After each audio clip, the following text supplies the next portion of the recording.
somewhere on the CNPS page. So if you would prefer not to have your video on it, go ahead and turn it off. But it sure is good to see your faces. I'm seeing people I haven't seen for a long time.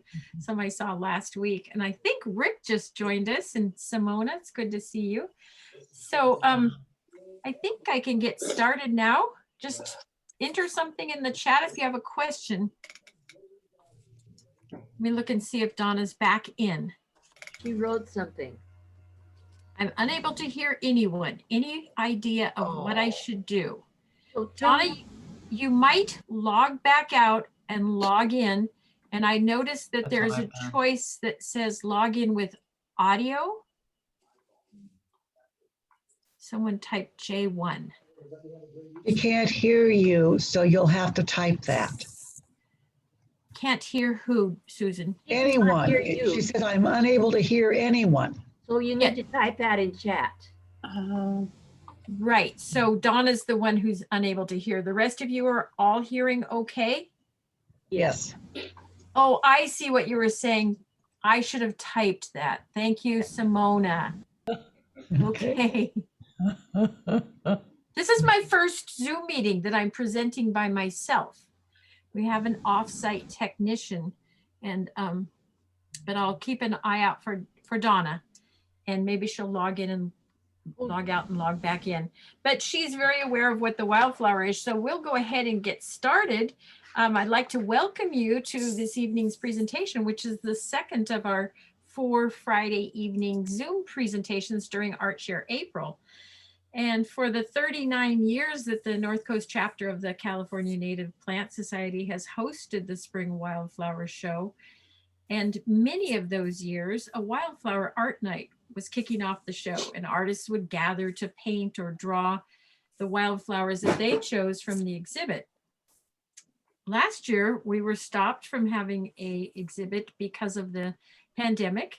And for 2021, we've made every effort to make sure we can provide a COVID-safe, pandemic-safe virtual gathering for you. So I'd like to tell you about that before we get started with our presenter. The art night has expanded this year to the entire month of April with numerous wildflower activities, and that makes certain our community continue to enjoy the art, the springtime, and the wildflowers. I'd like to point you to our website, and I'm going to share my screen so that you can see that. Tricky, isn't it? Have to be, okay, share my screen. Share, okay. Should be showing it to you now. There we go. So here's the CNPS North Coast website, and the Wildflower Show is in the menu under Wildflower Show 2021. In the sub-menu, you'll see the words ArtShare, and the ArtShare webpage here tells you all the different activities that are happening around this month-long ArtShare activity. We have the little free wildflower art galleries. It's been gaining a lot of attention around our community, and that's a take one, share one art event. People are making art of any type. It can be poetry, it can be recycled, it could be paintings, drawings, whatever you feel like, how you would like to represent wildflowers. These are all done on the 3x3 inch format, and then you leave them at one of the galleries that are in the community. We do have a list of the galleries. Here we go. Down near the bottom, there's a location list of where the little free wildflower art galleries are located, and you can check there and then go around and visit them all. I've been doing that. It's a lot of fun. Today, I actually got to bring one home with me. I just couldn't pass up this beautiful little mugwort painting, watercolor painting that was in the gallery. I placed some art in. We also have a page of wildflower art activities that can be downloaded here, and these are for kids as well as adults, so you might take a look at what we have there. And the other ways besides the little free galleries that we're sharing the art is on Facebook. This link takes you to our Facebook page. You don't have to put your art in the galleries if you don't want, or if you're out of the area, like I know some of you are. You can just upload it to our Art Share Wildflower Art Share April Facebook page, or to Instagram with the hashtag little free wildflower gallery is our hashtag. So we hope to see some of your art. We hope you get to take some home. I was so excited about taking my first one home today. My plan is to get anywhere from 4 to 9 little 3x3-inch wildflower pieces of art, so that at the end of the month I can put them as a group on one of the walls in my home. So I'm really excited about it. We also have these 4 Zoom nights. Last week we had the how to see a wildflower, and tonight I'll talk to you about Perta's presentation before we introduce her, PatriciaSennott. Next week, Rick Tolley, who led the Wildflower Art Night for many years, is going to be presenting Walk in Beauty Wildflowers. And then, and that's at the same time on April 16th. And then the following Friday at 7 p.m., Amanita Moliere will be presenting Silkscapes, her painting on silk of wildflowers. So all that information is here on the website.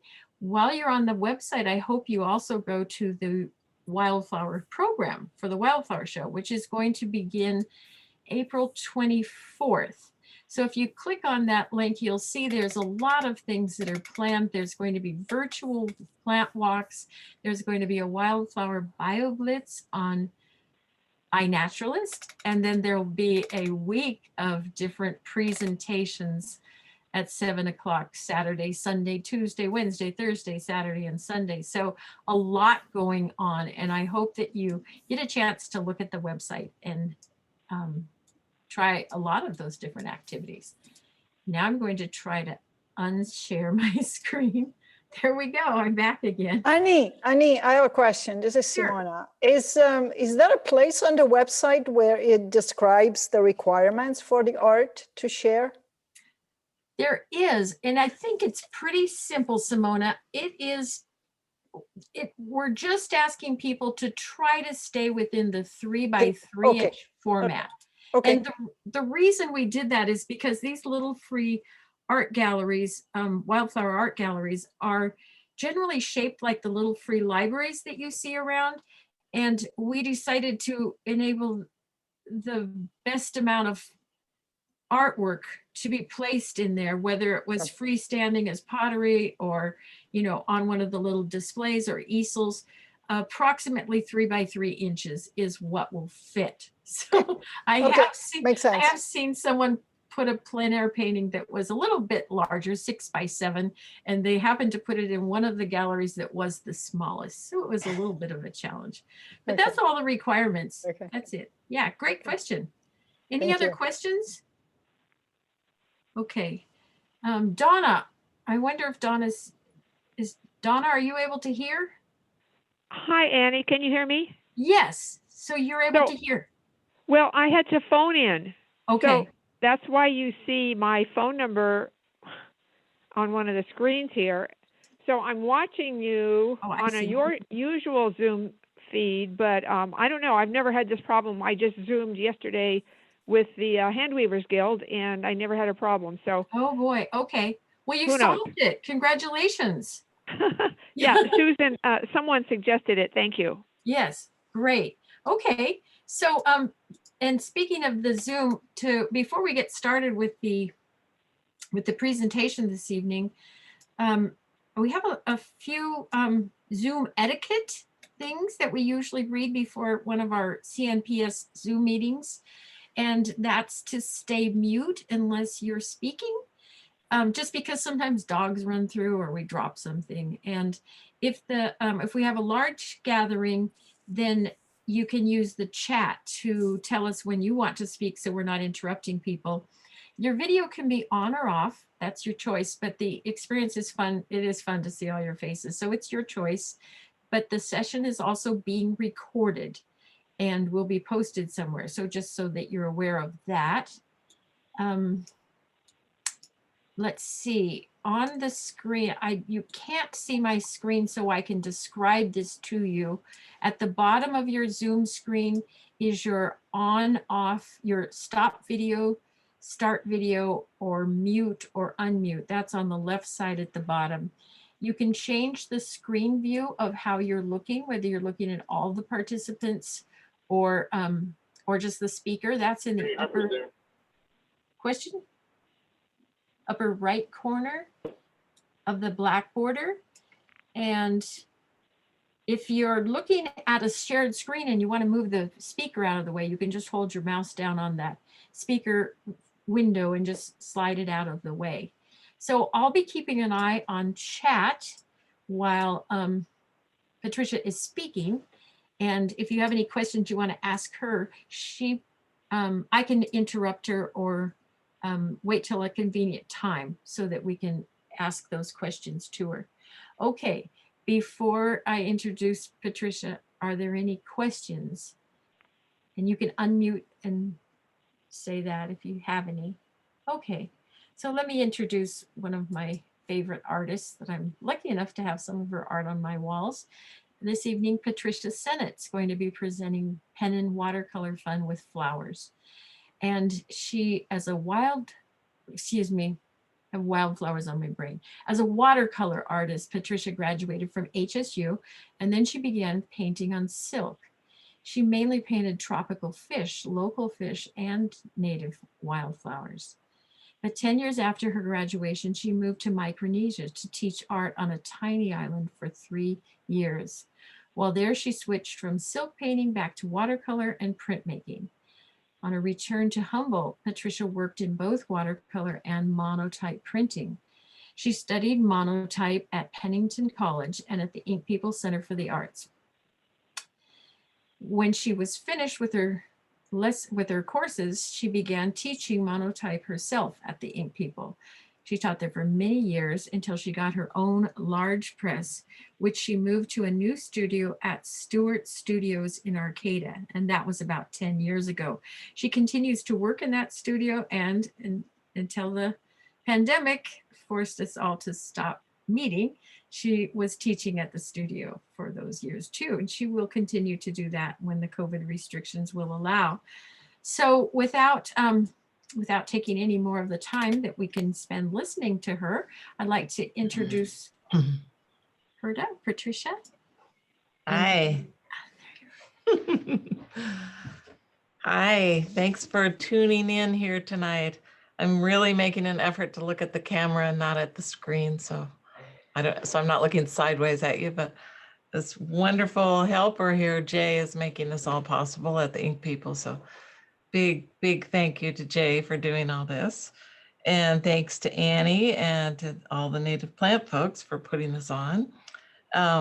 This has been a wonderful task for me to think about my involvement with wildflowers. I'm also a gardener, and I like to paint a lot of, as Tim McKay used to call them, ornamentals to distinguish them from the native plants.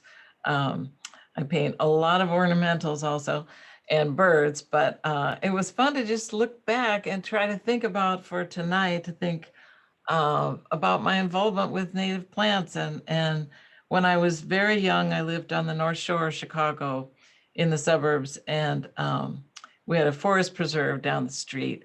And I would go down and there were tons of trillium in there. So that was probably the first wildflower that I learned. And then later on, after I went to college for a little while in Kentucky and then quit school and lived on a farm for a number of years. And my favorite wildflower experience from that time was walking in the woods by myself and all of a sudden coming upon a sea of lungwort, bluebells.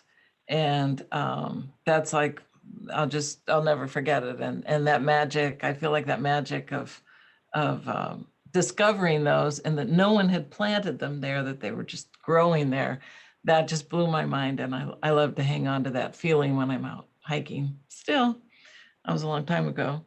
Then when I got to California and started backpacking, I looked at wildflowers a lot in the Trinity Alps and in the Russians. And that whole area of mountains where I used to backpack is where I really, really started drawing them more and painting them more. And then as Annie mentioned, I moved to Micronesia, which was quite a switch for a few years. And so I got to paint in the jungle there. And I'm sorry, I didn't bring any pictures of my jungle paintings, but oh my goodness, the flowers, of course, were pretty magical there. And so here we are. I'm back in Northern California for a number of years. And what I really want to talk about tonight is not Northern California. It's the 2 spots in southeastern Oregon where we've done a lot of camping and hiking. And so I don't know if anybody here has been to either Hart Mountain National Antelope Refuge or Steens Mountain, but those are among my favorite places to hike and look for wildflowers. And so maybe we'll start showing some paintings, and I'll pick some out that relate to the places that I've hiked. Okay.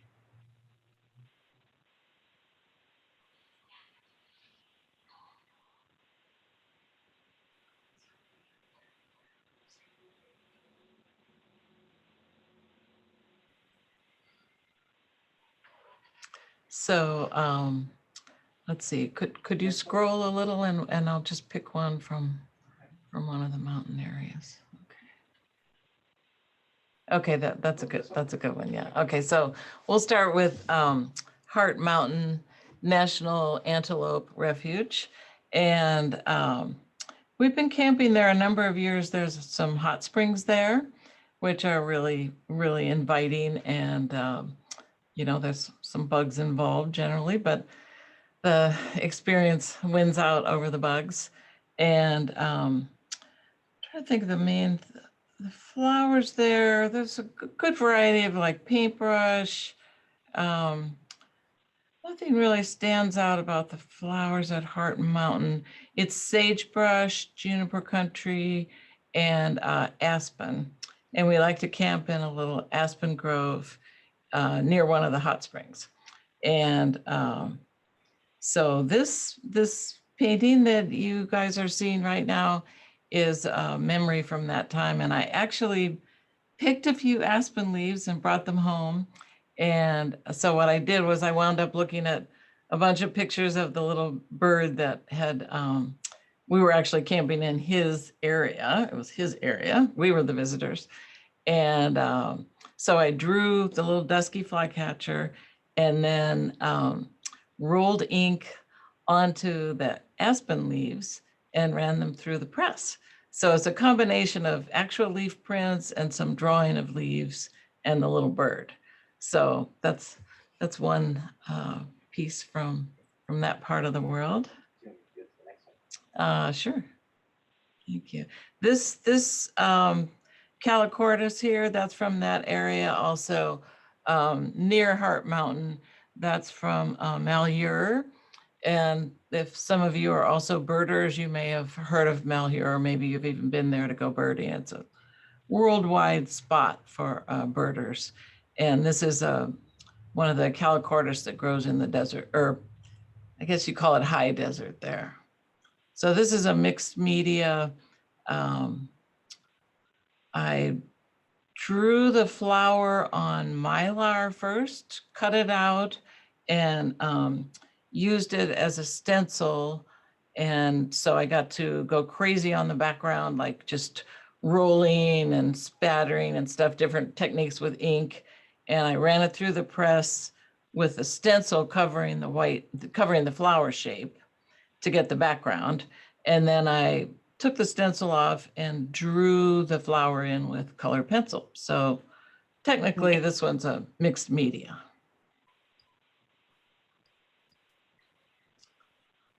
If you want to keep going and I'll pick, okay, here's one. This one is called Steen's Memory. It's a lungwort. It's very similar to the one probably that I saw when I was really young in Kentucky. And These probably grow in the mountains near here, although I can't swear to that. I'm not sure where the closest area is for lungwort. But anyway, this is a 3-color registration monotype print that I did, I don't know, maybe around 2010. I'm not sure. It's an older piece. And there's a lot of uncertainty sometimes with the 3-color registration. And this is a good example of that, because I didn't plan on that background at all, but I wound up thinking it turned out okay, even with the background. So I don't know if I should have people be asking me questions while I'm doing this, or.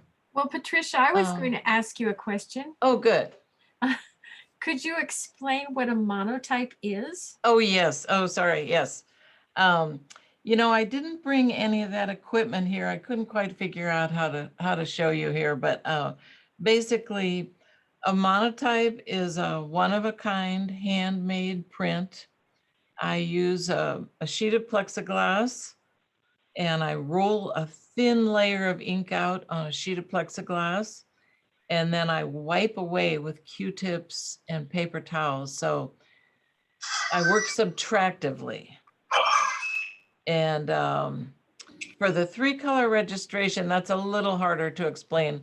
I have to have a line drawing under my plexiglass for a 3-color registration, because you want the colors to somewhat match up. I don't register very carefully, so that's why they come out a little blurry. But so for this one, I did a simple line drawing on newsprint, and I went over it with a Sharpie pen so I could see it through the ink. I rolled yellow ink out first on the plate, and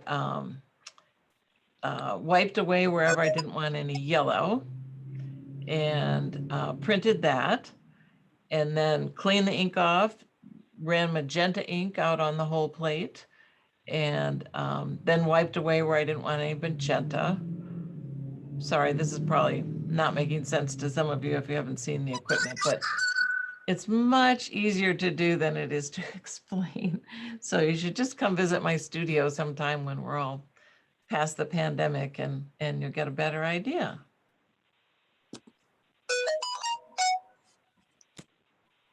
I'm not sure what that beeping is, but. You want me to go to the next one? Sure.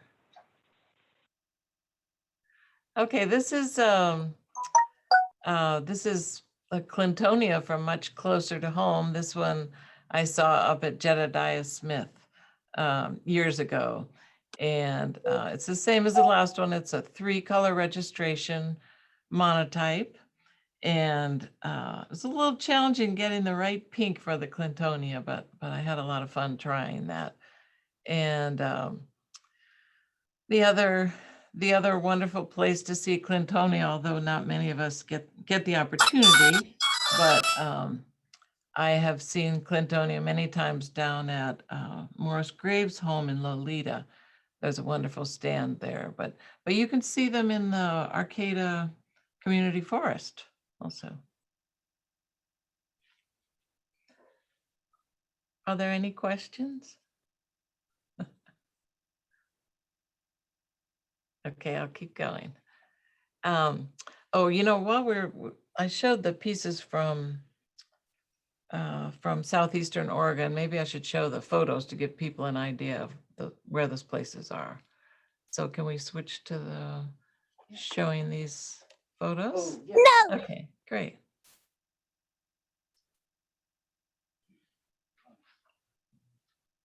There you go.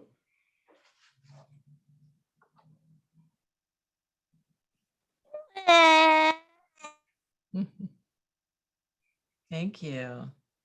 Thanks, Jay. Should I bring it up a little closer? That's probably fine.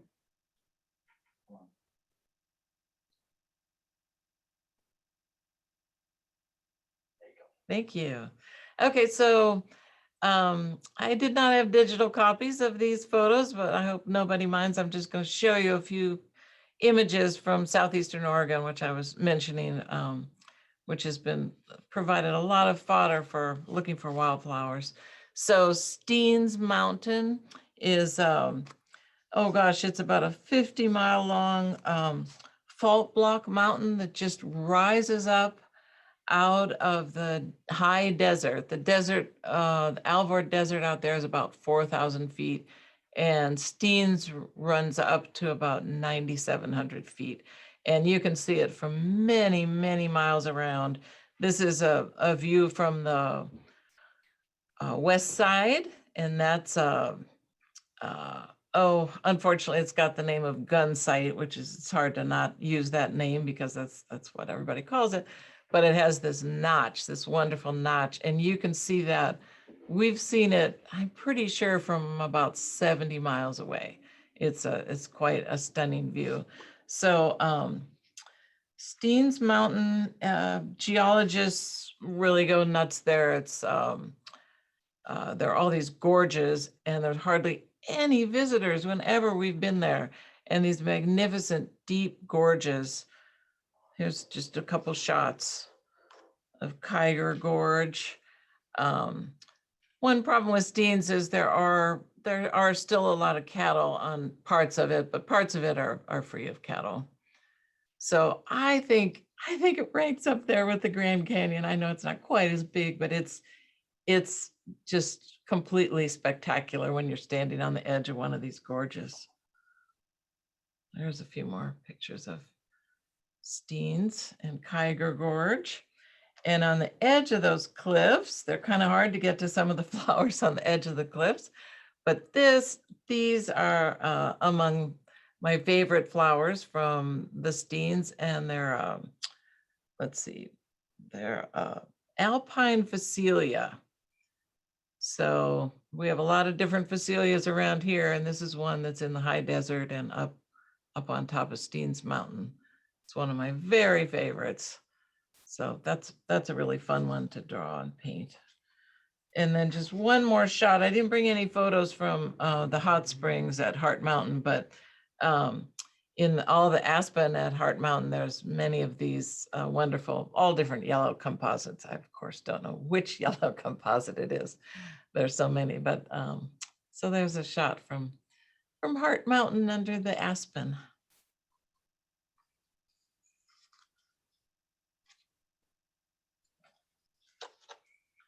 So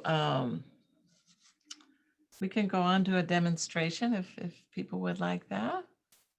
Okay, great.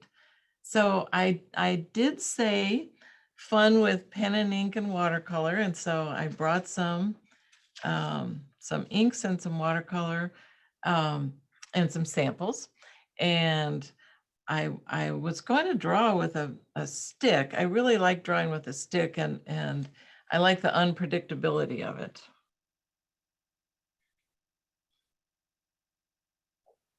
I had some time while we were waiting, and I wound up actually finishing one of the drawings. So here I'm killing two birds with one stone. I brought this, oh, let's see, I can get this out maybe. I brought this hellebore from my garden. Try to get it in the picture there. You can see this hellebore, so pretty.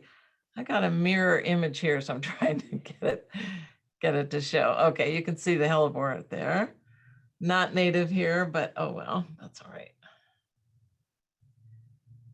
And so while I was waiting for our Zoom to begin, I drew with a stick and India ink. And so now I have something halfway done to put in one of the little free wildflower art galleries. So yay. And then I'm gonna put some watercolor on that.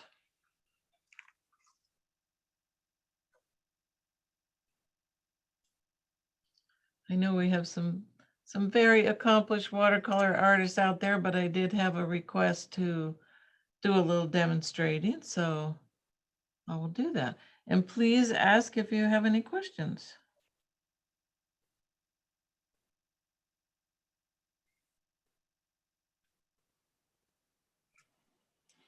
Patricia, Yes.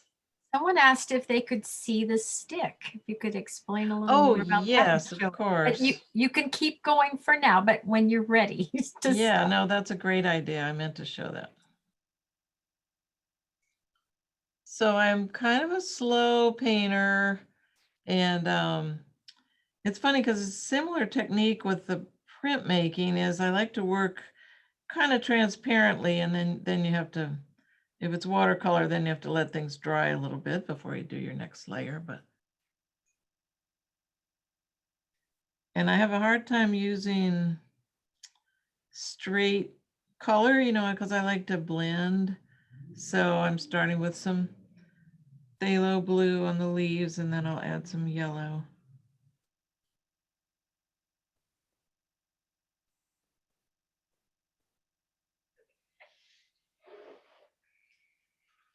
So we can let that dry. So I started a little, actually I got this bee out of my recycling. It was on an envelope from some wildlife organization, and I couldn't pass it up. It's such a cute little bee to draw. So I'm sorry, I don't know who the photographer is, but here's a bee.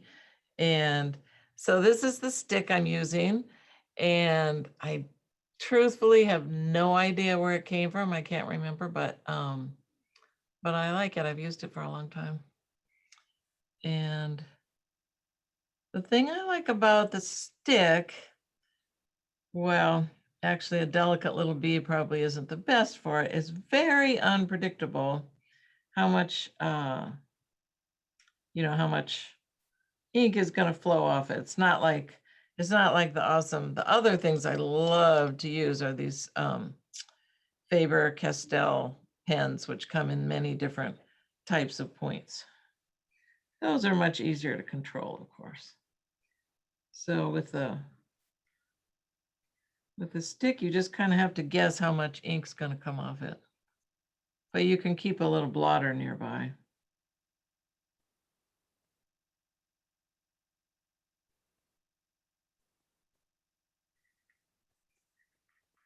Does that make sense? Any questions about the stick?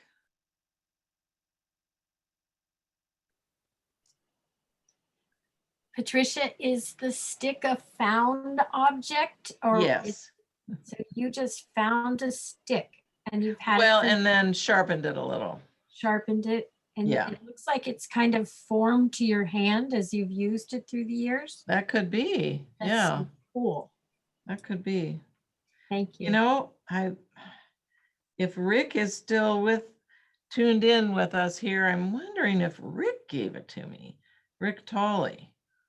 We've been out painting together a little bit, but it's been years now. He could speak up if he had something to do with this stick. I'm right there with you, girl. Hi, Rick. Hi there.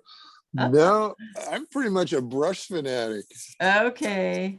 but I do. I love seeing this stick, and I love the unknown spontaneity of it. Yeah. Uh-huh. Well, oh, I know what you gave me a beautiful wooden a board for taping paintings onto when I'm outside. Yes.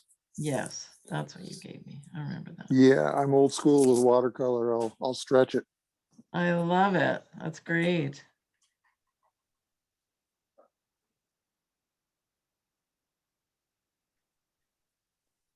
So does that kind of give you an idea about what the stick does? When you do the watercolor, then that kind of ink does not run. That's correct. Okay. And you know, I've been realizing as I've been doing this, I've used this on some of the pieces I've done for the little free wildflower art galleries in the last couple of weeks. And I realized that, you know, the other kinds of pens where the ink does run would probably be really suitable for watercolor.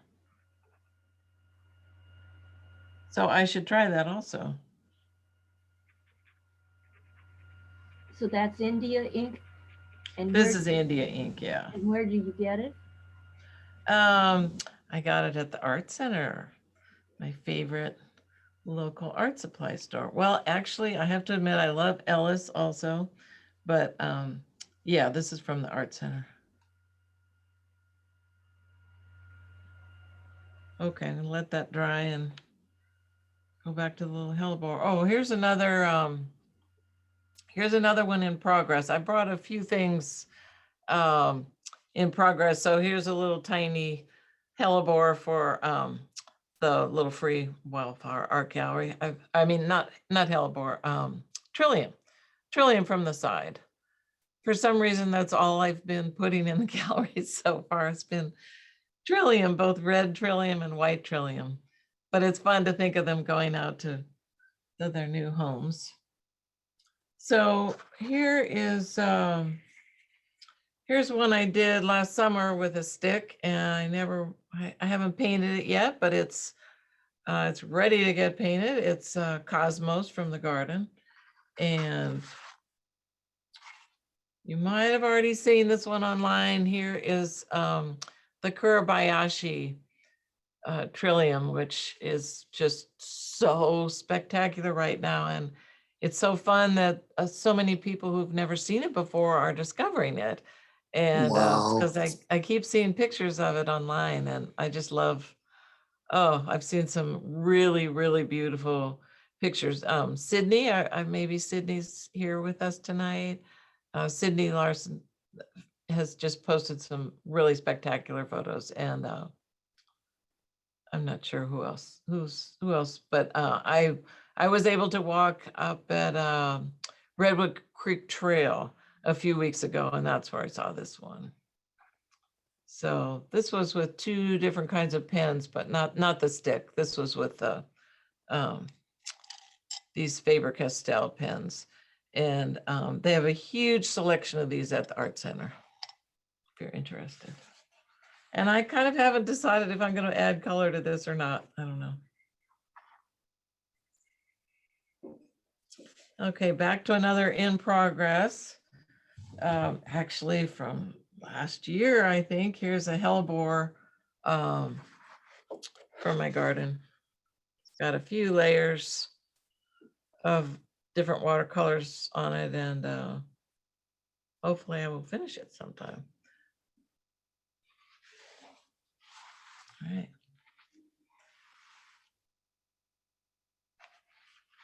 Any questions about any of the demonstration?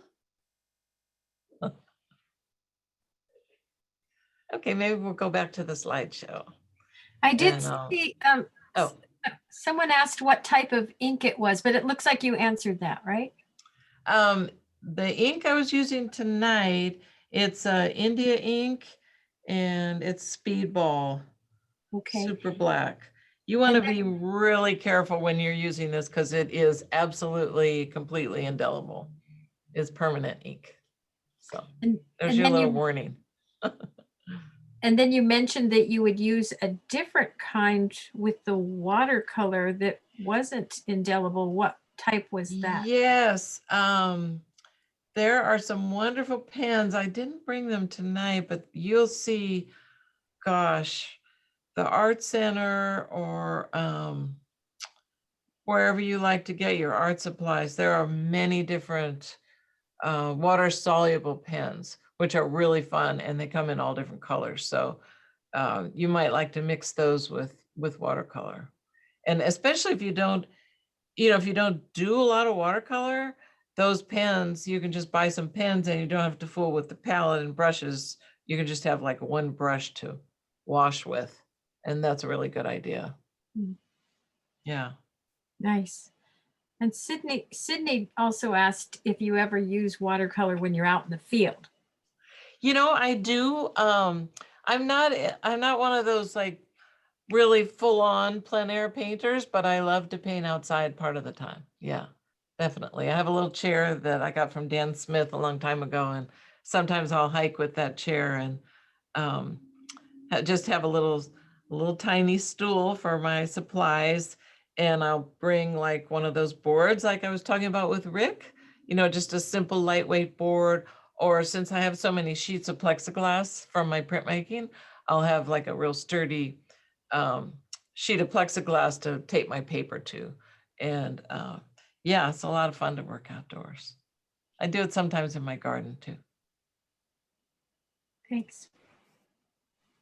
Thanks. I love the questions.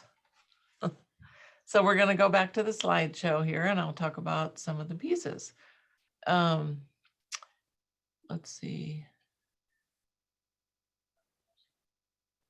Thank you. Oh, here's one that's blooming now. I have not gotten into the mountains to see these, but this is one of those just magnificent fawn lilies and erythronium. And oh, I think I saw this. This was many years ago. I made this monotype and it's 22 by 30 inches. So it was fun drawing them really big. And I think I saw these near Willow Creek, but I'm not sure exactly where. And yeah, I just love how I just think they're so elegant. They're a little challenging because I don't know, sometimes they're just facing downward. I don't remember exactly how I got these to show the insides because I love doing the stamens. It's just fun to draw all those parts, the stamens. But these are blooming right now. I bet some of you guys have been seeing them. So that's fawn lilies. Okay, great. Yeah.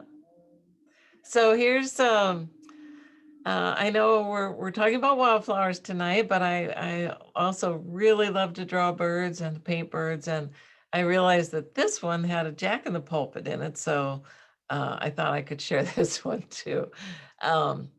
There's a much simpler approach to monotype, which is much more spontaneous than the 3-color registration, the other ones. And you probably can tell by looking at this one that it's a different method from those, the 3-color registrations.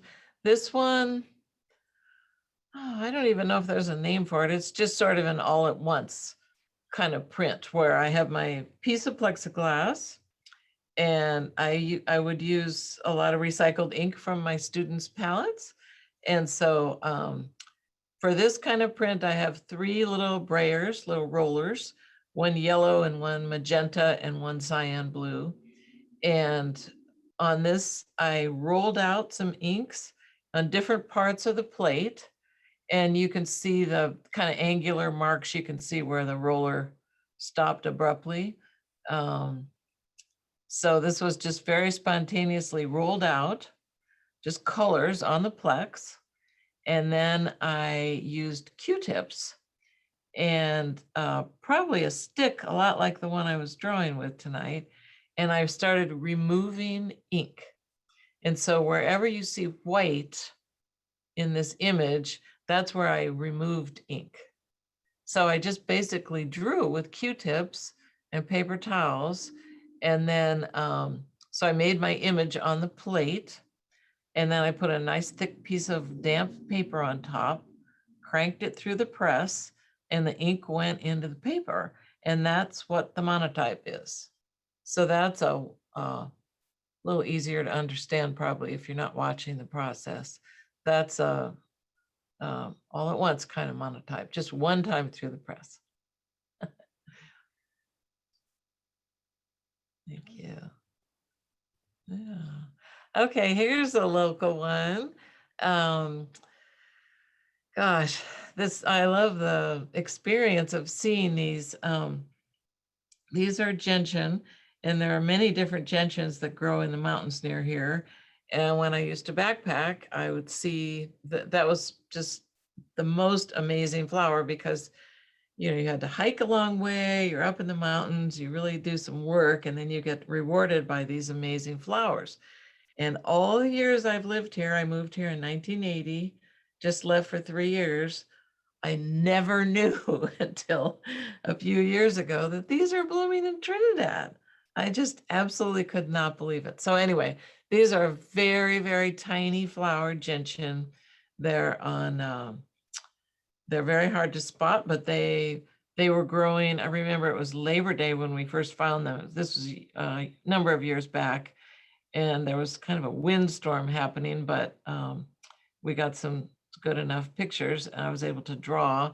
So this is another, not quite 22 by 30. It's probably like 20 by 24, 26, something like that. And I just had so much fun putting the ferns in also, and there's some salal and some huckleberry leaves in there. So this is just in honor of Elkhead Trail, wonderful, one of those spots. You go by College Cove to get out there, and windswept, beautiful cliff, and you don't have to go backpacking. They're like right, right here in our backyard. So that's the elk. What's that? You have a few questions. Oh, sure. Or just one. Sure.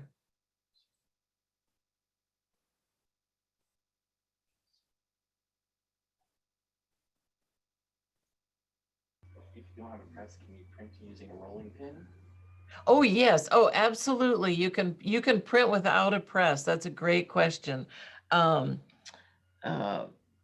should put my glasses on so I can read these questions from across the room. Yeah, hi, Dottie. A rolling pin, I would suggest the back of a wooden spoon might be a little better for that. Because you can, I'm not sure if you used a regular wooden rolling pin, I would give it a try, definitely. But I would also try wooden spoons or, oh, I just forgot the name of the, what do you, oh goodness. There's Baron? another name. What's that? A baron? Yes, you could use a baron also to press. Are you talking, Dottie, are you talking about for doing monotype, or maybe you're talking about linoleum block? I'm not sure which kind of printing you're talking about. Anyway, thank you for that question. Back to the slide. And well, I'm just looking at another question here. Let's see. Oh, nice. Oh, that's just really nice comments. Thank you. Yeah, I guess we could go back to the slideshow. Someone asks, what is a baron? Oh, sorry. A baron is a circular object with a completely flat bottom on it. So it's something you hold in your hand. The one I have is about 4 or 5 inches in diameter, and it's completely flat on the bottom, and they're usually just a little bit heavy, a little bit weighted.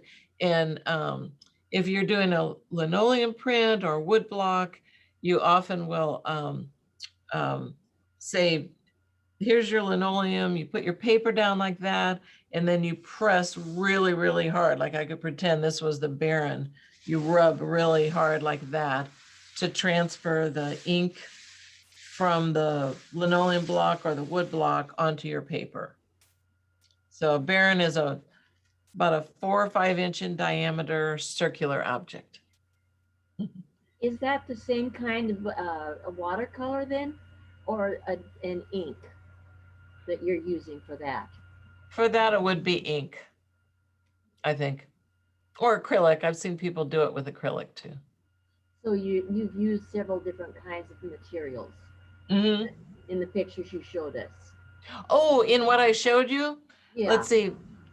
I think everything in the slideshow, yes, it's all been printmaking ink. It's a very dense etching ink that I add a little bit of plate oil to. And yeah, sorry, it's not as commonly available. I get it, I generally get it mail order, although I think sometimes you can get it locally.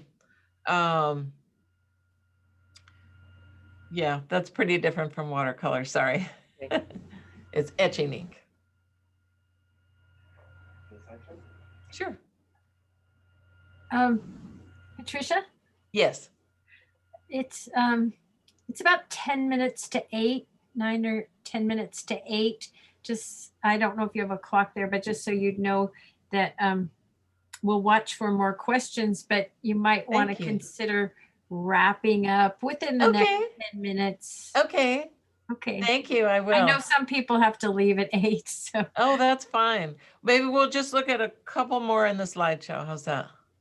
Yeah, go ahead. I think we're Okay. all loving the slideshow. Oh, good. Okay, so here's a local favorite. Oh my goodness.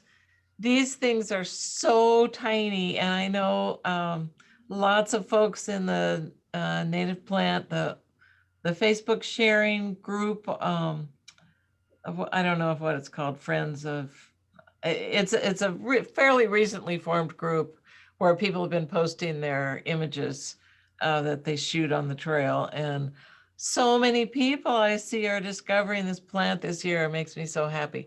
So these are these tiny little adder's tongue, also called slink pod lily. They're literally an inch and a half across, I would say, maximum 2 inches, I think, and very hard to spot on the forest floor. And so I love seeing people's close-up photos of them. And so this I made many years ago, this print, and it's 30 inches tall. So I love drawing tiny flowers much bigger than they are. And that way it's easier to show the detail. So this is another monotype. That I saw these flowers out in Redwood Valley, and I'm trying to think, I might mispronounce the botanical name. It's Scoliopus or Scoliopus bigelovii. Yeah, that's right. Yeah. And they're just, I have been drawing these for about 20 years. I just love these so much. I couldn't find any of my more recent versions, but it's a magical member of the lily family. And if you get down on your hands and knees, you can see a very magical flower in the redwoods. Okay, here's another redwood plant that you guys all know. This was a very, very enjoyable commission I got a couple years ago from someone, and it was for a gift, a birthday gift. And for this, I drew some trillium. I actually am lucky to have some in my backyard. And so I drew the trillium, and then I was out in the woods and gathered some little bits of ferns, some tiny ferns. And so I ran them through the press on a couple different layers of the inks as I was going through. So the ferns that you see there are, I used them kind of as stencils when I was making the monotype. So there's a combination of plants from the low forest floor.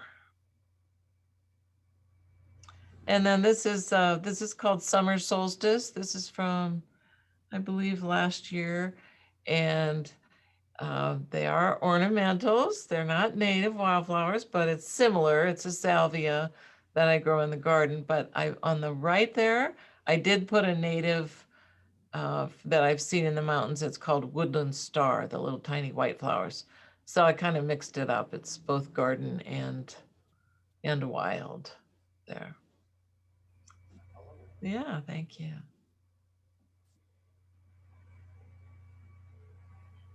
Is that all? Thanks for looking at all my paintings. It's so fun to share them, get them out and share them. Well, I'd like to see you do the painting too. Oh, okay. Work on one of these little guys? Yes. That sounds like fun.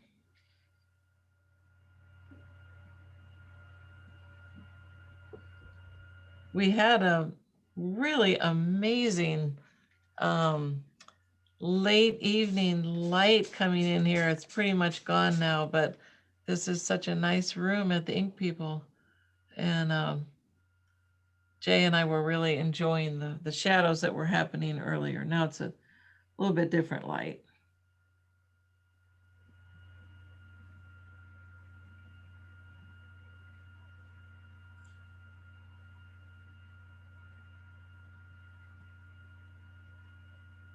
Okay, while I'm painting, I've just been so excited. I have to tell you about what's happening at the little free wildflower art gallery that's on my fence in downtown Blue Lake. As I was leaving home this afternoon, I saw a brand new piece in there. Unfortunately, it's not signed, but and it's 8.5 by 11. So for everyone who was worried about the size, I love having a bigger piece in there. It doesn't bother me at all, but that's because our gallery is a little bit bigger.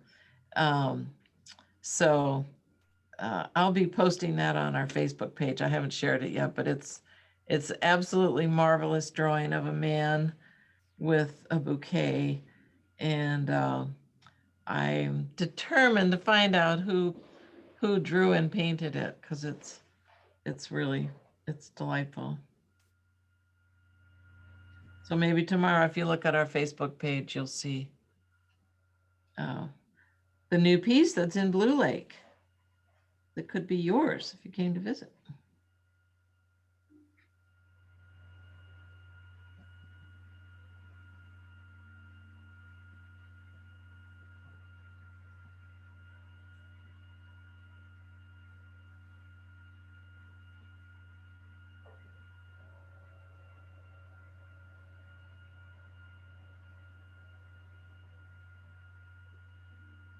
This is not my usual watercolor paper, but it seems to be doing the trick okay.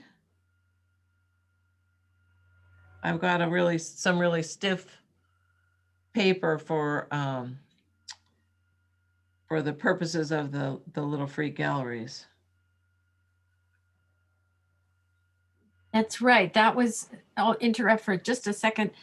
That was another requirement, that the piece be stiff enough to stand up so that they weren't all just melting down onto the ground. Good point, Annie. Yeah, I forgot that. No, that's a great point. If anybody's ever done work that they want to show somewhere, you know how you have to deal with getting it to hang up somehow. And I remember I've done the hanging at a number of local businesses, and I've definitely received work from, over the years, work from artists who made beautiful work on a canvas or a board and just didn't give me any way to hang it up. So it's nice you don't have to even worry about having hooks or strings or anything. Just stiff paper. Kurt, it's been such a treat to see you working and see you surrounded with beautiful work. It's been very relaxing, actually, to get a chance to just draw, sit down and draw. So thanks for watching. Yeah, thank you so much for sharing this with us. Of course. And before we say goodbye, does anyone else have something to ask Perda or comments that you want to make? I think we have enough people here that it's okay just to unmute and say something if you want. Oh, definitely. I would love to hear from people. Great job. Awesome. Nice seeing your slideshow too. Thank I love you. the pictures. Very nice. Great. Really enjoyed it, Perda. It's good to see your face. Thank you. Hey, Annie, did you say this was going to be recorded? And if so, will it be posted on the Wildflower website? Is that where it will be? It will be, and I'll post a notice there. I will have help doing that. Okay, good. And I hope to have it on the Facebook page too. Okay. It should be uploaded to the CNPS YouTube channel, which the North Coast chapter. I'll get all those links, and I'll post them on the Facebook page and on the website so that we can all access them. Yeah. Yeah. I have friends who had something else going on at 7 and they wanted to see Perda's work. So I'm glad they'll be able to do that. Yes. Thank you for asking. And Annie, thank you so much. I cannot thank you enough for providing all this inspiration and, working so hard on all the little free wildflower art galleries. Oh my gosh, I think we have a dozen now. We have 15. 15, wow. More people are converting their little libraries, but it wasn't, thank you for thanking me, but we had a great team, you know, Susan Penn. Yes. Repurposed a lot of those. Ben built a couple. Sydney put the Instagram page up, and Yes, it's been a wonderful team effort. great team. And Susan Tussaud was the one who actually introduced us to the library aspect of it, or the gallery aspect. So she's not able to be with us this week, but hopefully next week. And Rick Tolley, who you did hear briefly this evening, I'm not sure if he's still here, but he'll be the speaker next week. Wonderful. So I hope that you're all able to come back in and hear him speak. Yep, I'm still here. Oh, good. Hey, Good. Rick. And I see one of our gallery builders is here. I have to thank Stephen for building our little free wildflower art gallery with John. And I see one of our artists is here. Elsa's here out in Blue Lake, my wonderful neighbor who's contributed a beautiful apple blossom painting. Oh, nice. Yeah. You sure posted on Facebook and Instagram. Yes. Yes. I need to take a picture of it. You're right. Yeah. Well, thank you all so much for coming to this and for being enthused about the wildflowers and about the galleries and the Facebook. I was caught off guard by how it spread like wildflowers. So, I still have several more weeks of it. So I'm looking forward to seeing what you all do. Thank you so Great. much for coming. Thank you. Right. Berta. Yeah. Thank you. Thank you. Thanks, Thank you both. Berta. It was great. Annie, good job. Thank you. Thank you.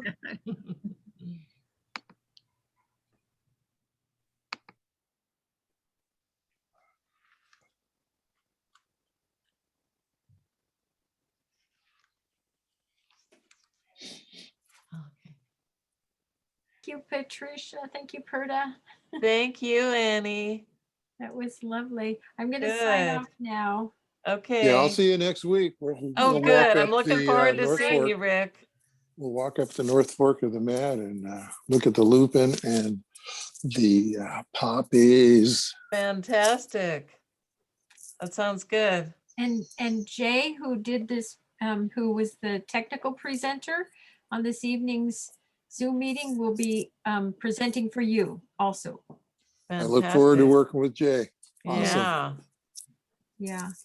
Okay. All Thank right. you, Donna. Good night, all. Donna, it was good to see your phone number. We miss seeing your face. Bye, Annie. Love you. Bye, Janet. Thanks for coming.